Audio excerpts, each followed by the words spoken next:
Comment est-ce que vous pouvez prouver dans l'Ancien Testament que le Messie n'est pas seulement humain, mais aussi divin? Vous voyez, on ne parle pas de Jésus-Christ ici, hein, on ne parle pas du Nouveau Testament, simplement de l'Ancien Testament. Parmi les nombreux chapitres qu'on peut sélectionner, on va prendre Ésaïe 9 et Ésaïe 10. Ésaïe 9,6 nous dit: Car un enfant nous est né, un fils nous est donné, et l'empire est mis sur son épaule. On l'appellera l'admirable, le conseiller, le Dieu fort, le Père d'éternité, le prince de la paix. Et pour accroître l'empire, pour donner une prospérité sans fin au trône de David et à son royaume, etc. Donc, je ne sais pas si vous avez entendu, on a un enfant qui sera appelé le Dieu fort. Gardez ça en tête. Au chapitre 10, on va lire le verset 20 et surtout le verset 21.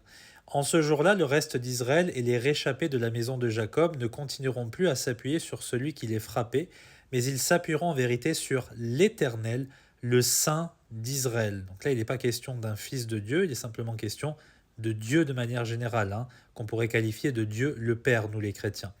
Le reste reviendra, le reste de Jacob, au Dieu fort. Qui est ce Dieu fort? L'Éternel qu'on vient juste de mentionner. Donc d'un côté, vous avez un enfant qui est appelé le Dieu fort, et de l'autre, vous avez le Dieu connu de tous les Juifs, hein, l'Éternel des armées, etc., qui est lui aussi appelé Dieu fort. Et Ésaïe 9, on sait qu'il y a un contexte immédiat, mais surtout une double prophétie sur le Messie. Donc ce Messie est un enfant divin, Dieu fort, qui est en fait l'égal de l'Éternel, lui aussi Dieu fort. Pour les juifs et les musulmans, c'est un grand mystère, ça n'a pas réellement de sens, tandis que pour nous les chrétiens, si, évidemment. On sait que Jésus est ce Messie qui viendra des siècles plus tard après cette révélation d'Ésaïe pour accomplir les Écritures.